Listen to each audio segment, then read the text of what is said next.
Assalamualaikum warahmatullahi wabarakatuh.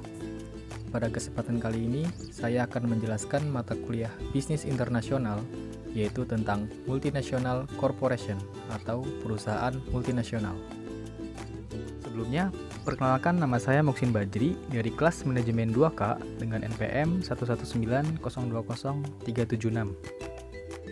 Multinational Corporation atau perusahaan multinasional merupakan perusahaan besar yang biasa berada di suatu negara dan memiliki anak perusahaan di berbagai negara lain. Di sini saya akan mengambil salah satu contoh perusahaan multinasional yang berasal dari Indonesia, yaitu Gojek. Gojek merupakan sebuah perusahaan teknologi di Indonesia yang melayani angkutan melalui jasa ojek. Gojek memiliki nama lain yaitu PT Aplikasi Karya Anak Bangsa. Inovasi ojek online Gojek Indonesia adalah buah karya dari seorang putra bangsa bernama Nadiem Makarim yang didirikan pada tahun 2010, tepatnya tanggal 13 Oktober di DKI Jakarta.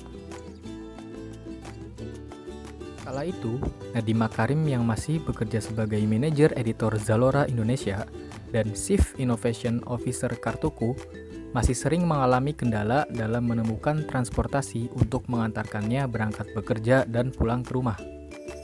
Berawal dari permasalahan tersebutlah, Nadiem pun akhirnya tergugah untuk mencari sebuah solusi baru di bidang transportasi darat ojek. Akhirnya, ia menemukan solusi tersebut dan mendirikan Gojek Indonesia, yang mana merupakan pembaharuan dari layanan ojek tradisional dengan sentuhan canggih teknologi digital.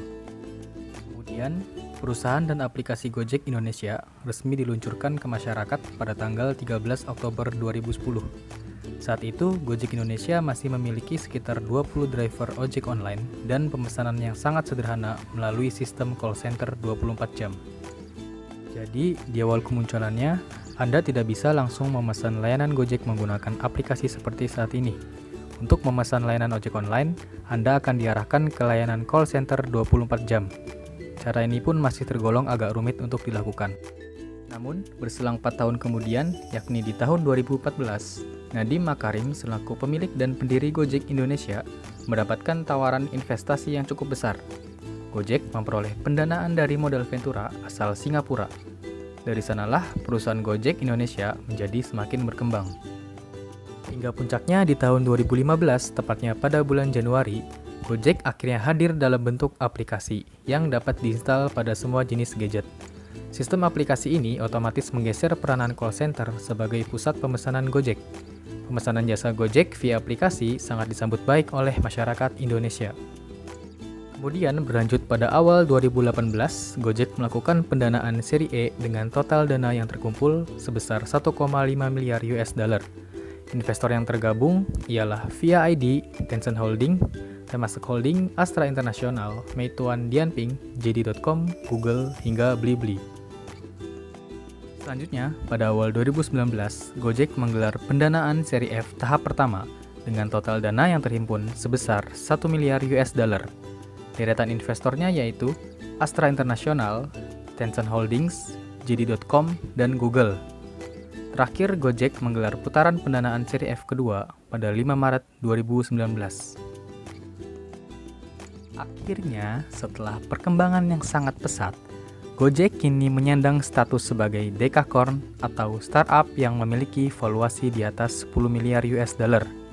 Sebelumnya, Gojek menggenggam status sebagai unicorn atau startup dengan valuasi di atas 1 miliar US dollar. Valuasi Gojek diperkirakan akan semakin membesar setelah di tahun 2018, Gojek mengumumkan ekspansi hingga ke 4 negara di Asia Tenggara, yakni Vietnam, Singapura, Thailand, dan Filipina. Di negara-negara tersebut, aplikasi Gojek Indonesia sukses bersaing dengan layanan transportasi yang sudah lebih dulu ada dan berkembang, seperti Uber dan Grab. Dengan ekspansinya Gojek ke 4 negara Asia Tenggara tersebut, maka Gojek dapat disebut sebagai perusahaan multinasional atau Multinational Corporation. Setelah saya menjelaskan sedikit tentang bagaimana perusahaan Gojek menjadi perusahaan multinasional, saya Muksin Bajri ingin bekerja di perusahaan Gojek pada bidang keuangan, yaitu sebagai Chief Financial Gojek atau Kepala Bagian Keuangan Perusahaan Gojek. Kepala bagian keuangan ini memiliki tanggung jawab dalam pengelolaan keuangan perusahaan Gojek. Biasanya tugas pekerjaan ini ialah mengelola keuangan, membuat historikal finansial, melakukan analisa, kreditur, dan sebagai penghubung perusahaan. Alasan saya ingin bekerja di bagian tersebut ialah karena saat ini saya sebagai mahasiswa manajemen dan akan mengambil konsentrasi di manajemen keuangan Universitas Swadaya Gunung Jati. Selain itu juga, saya juga memiliki kemampuan dalam menghitung sejak di bangku sekolah. Cukup sekian penjelasan dari saya, kurang lebihnya mohon maaf. Terima kasih, wabillahi taufiq wal hidayah. Wassalamualaikum warahmatullahi wabarakatuh.